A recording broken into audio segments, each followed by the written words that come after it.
Bersiap sudah ini waktunya.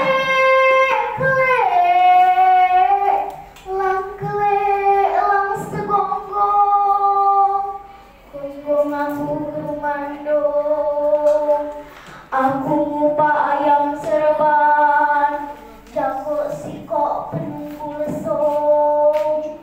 Klek, klek. Itulah senandung dari Siti Ramai. Assalamualaikum warahmatullahi wabarakatuh. Waalaikumsalam warahmatullahi wabarakatuh.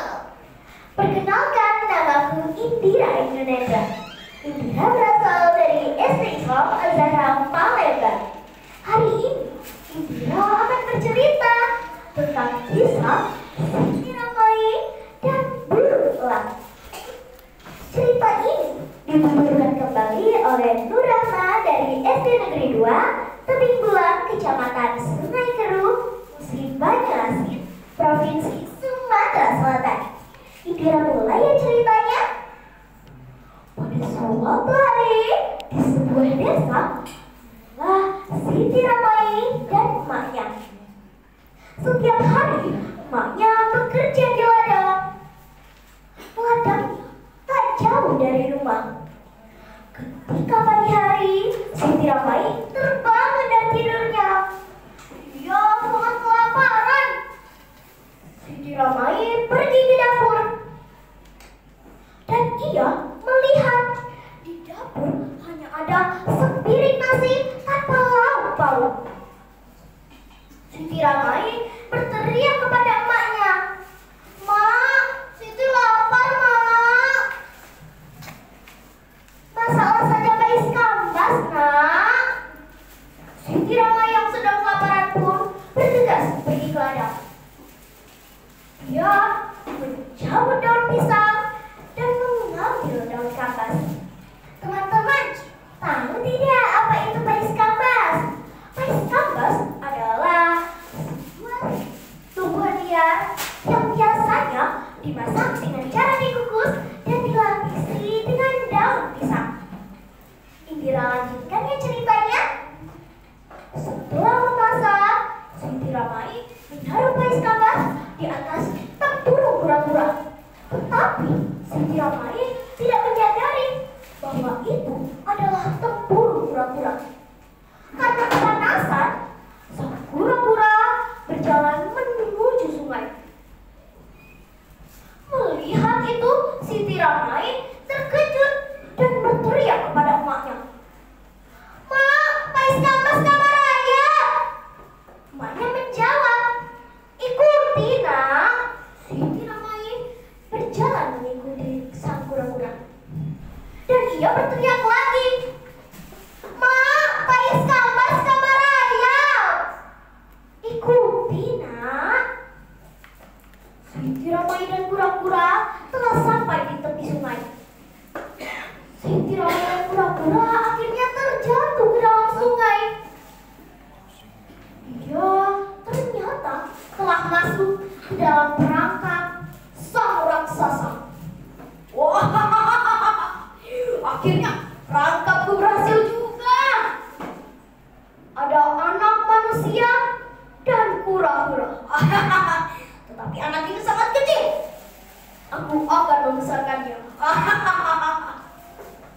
Sang raksasa membawa Siti Ramai dan kura-kura ke atas bukit.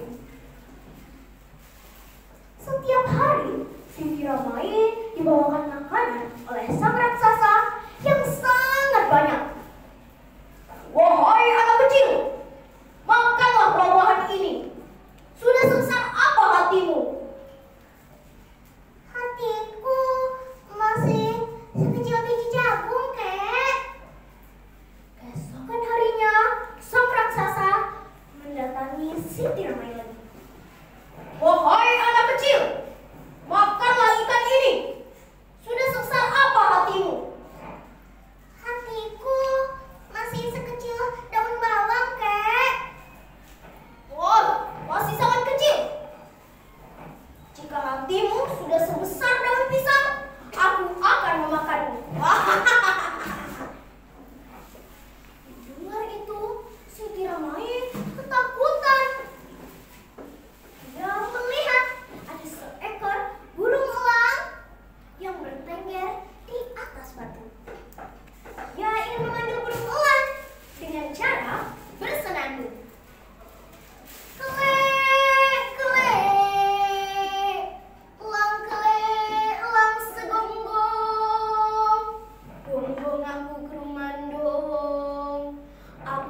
Siti